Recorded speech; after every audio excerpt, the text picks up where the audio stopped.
জগতের চরমে যত যাবে, মিলন বা একত্বের দিকে ততই গতি হবে।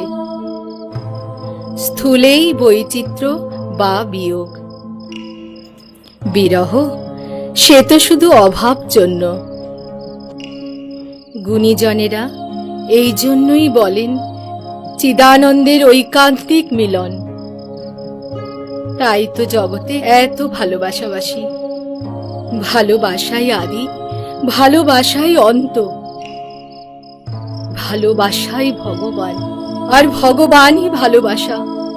প্রেমের কাঙাল তিনি।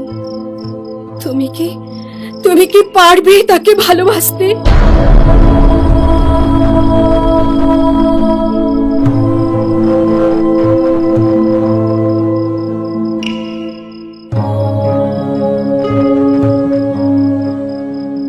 বলো বলো, তুমি আমার কাছে কি চাও? আমি এখানে প্রেমের ভিখারি হয়ে এসেছি। শুনেছি প্রেমের কোনো সাধনা নেই, মহতের কৃপায় প্রেমের উদয় হয়, এবং সে প্রেমের সঞ্চার সূত্র ভালোবাসা। আমি তোমাকে প্রেম শিক্ষা দেব।